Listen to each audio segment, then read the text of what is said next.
Tu as bien travaillé cette nuit. Tu décides de regarder la télévision. Aïe, quel monstre! C'est une araignée Goliath, la plus grande araignée du monde. Et tout comme le mille-pattes, elle a l'air bien plus effrayante qu'elle ne l'est en réalité. Le régime du Goliath comprend des insectes, des grenouilles et des rongeurs. Elle vit dans le nord de l'Amérique du Sud. Malgré son énorme taille, elle ne peut pas blesser un humain avec son venin, pas plus qu'une piqûre d'abeille. Le prochain invité de l'émission est le requin-baleine. Ce n'est évidemment pas un insecte, c'est le plus grand requin et poisson du monde. Il est un peu plus grand qu'un bus de 2 étages et aussi lourd que 5 éléphants. Il possède 300 petites dents dans la bouche et les utilise pour manger du plancton et parfois des poissons. Le requin-baleine nage lentement et est le plus gentil de tous les requins. Il joue même avec les plongeurs. En fait, les humains sont plus dangereux pour eux qu'ils ne le sont pour les humains. Malgré son énorme taille, le mille-pattes géant africain est un gars timide qui préfère se cacher sous les rochers toute la journée. La seule chose qu'il peut attaquer, ce sont les feuilles sèches sur le sol. Ainsi, il joue son rôle pour l'environnement. Les diables cornus de l'Australie sont des lézards qui ont des piques effrayantes sur tout leur corps. Ils se déplacent dans les broussailles et les déserts à la recherche de fourmis. C'est leur unique repas et ils peuvent manger des milliers de petites fourmis par jour. Ils les attrapent avec leur langue collante. Ils utilisent leurs pics pour se protéger des prédateurs et ne s'attaquent jamais à un humain. Leur super pouvoir est de changer de couleur en fonction de la température. Les Centuriosenex vivent en Amérique centrale et en Amérique du Sud. Ces chauves-souris ne mangent que des fruits et la forme de leur visage et de leur peau les aide à les attraper. Elles ont de terribles manières à table et mettent complètement leur visage dans leur repas. Toutes ces rides permettent au jus de fruits de s'écouler directement dans la bouche. Oh, quelle bonne idée! Je devrais essayer cela moi aussi. Les ayés sont des lémuriens qui vivent à Madagascar. Une vieille superstition locale dit que rencontrer l'un d'entre eux porte vraiment malheur. En fait, ce sont des créatures inoffensives qui se nourrissent d'insectes et de larves. Ils tapent rapidement sur les troncs d'arbres pour trouver de la nourriture et la sortir avec leurs longs doigts du milieu.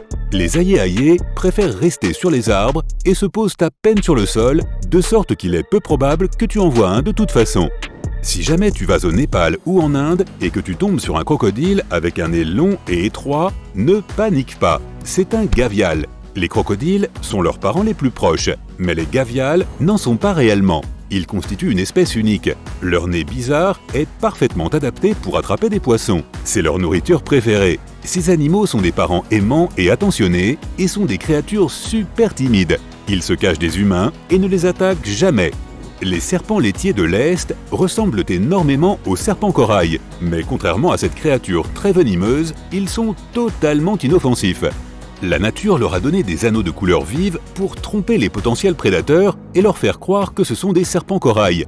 Grâce à ce mimétisme, ils survivent dans différents endroits, des plaines rocheuses aux zones agricoles et aux granges. Certaines personnes possèdent même des serpents laitiers comme animaux de compagnie. Ok, mais il vaut mieux que tu vérifies bien les motifs de couleur avant. Les tortues mata-mata sont super paresseuses. Elles ne nagent même pas, mais marchent dans les ruisseaux et les marécages, où le débit d'eau est très réduit. Elles ne sortent de l'eau que pour pondre des œufs. Les mata-mata ne chassent pas, mais attendent que leur nourriture passe. Lorsqu'elles voient un poisson, elles tendent le cou et l'avalent comme un aspirateur. Elles doivent le faire parce que leurs mâchoires ne peuvent même pas mâcher. Les pauvres!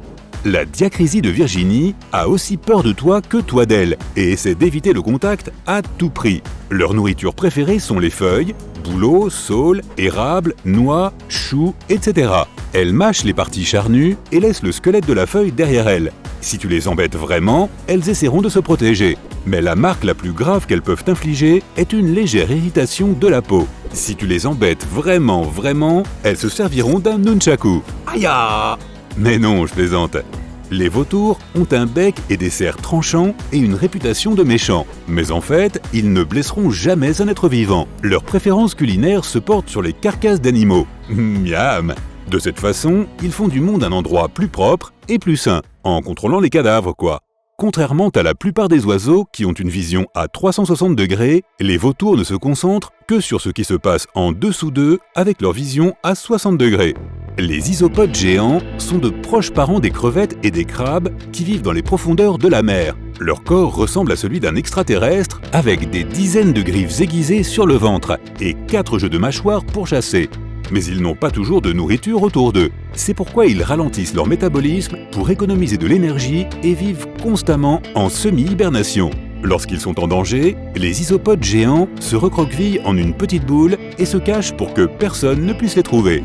Les poissons globes se gonflent pour survivre dans la nature. Lorsqu'ils sont en mode ballon avec tous leurs pics dressés, les autres animaux ne peuvent pas les manger aussi facilement. Il n'est toutefois pas plus sûr d'en manger un quand il est dégonflé. La toxine de ce poisson est plus de 1000 fois plus puissante que le cyanure. Ne compte pas sur un antidote pour te sauver, il n'existe pas encore.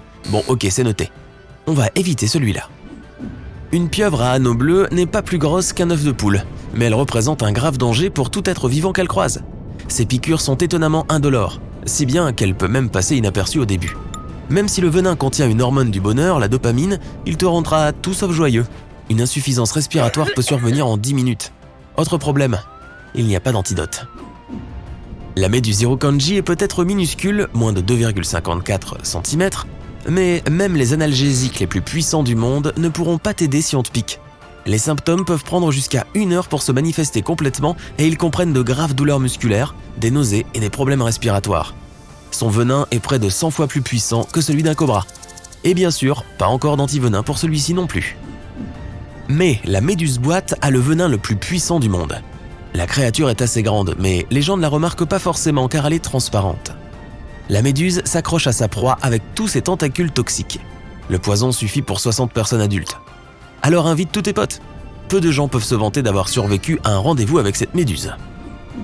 Ok, on oublie cette petite virée à la plage. Et regardons vers le ciel. Tu ne t'attendrais pas à voir un oiseau sur cette liste, mais hélas, je te présente le Pitohui bicolore. Les scientifiques ont découvert qu'ils étaient venimeux lorsqu'ils ont ressenti un engourdissement et une sensation de brûlure après avoir manipulé ces oiseaux. Il y a beaucoup de toxines dans ces plumes, surtout sur le dessous. Les oiseaux ne produisent pas de toxines eux-mêmes. Ils les obtiennent probablement des coléoptères qu'ils mangent. Ou encore l'oie armée de Gambie. Encore une fois, ces oiseaux ne produisent pas de toxines eux-mêmes. Ils les obtiennent par leur régime de coléoptères. On peut les toucher sans danger, mais en manger une peut avoir des conséquences irréversibles. La toxine reste même après la cuisson. Les cygnes muets sont de magnifiques créatures gracieuses, du moins c'est ce que nous pensons tous. Mais toucher un de ces oiseaux est une mauvaise idée, ils ont des éperons osseux dans leurs ailes qu'ils utilisent pour éliminer leurs ennemis. Au moins il n'y a pas de venin. Ils mordent aussi, ne t'approche jamais trop près de l'un d'eux, ils s'en prennent régulièrement aux humains, surtout si l'oiseau a des petits à proximité. Au passage, les cygnes peuvent siffler fort et même aboyer, de bons signes d'alarme pour t'avertir que tu es en train d'empiéter sur leur territoire. Oh, des loris lents avec leurs grands yeux adorables. Tu le sais maintenant, ces mignonneries sont plus dangereuses qu'elles n'y paraissent, tout comme moi, je plaisante. C'est le seul primate venimeux au monde. Ils mordent avec une bouche pleine de salive toxique. Et écoute ça, ils se mettent en position de défense en mettant leurs bras autour de leur tête. Les scientifiques pensent qu'ils font cela pour imiter les cobras.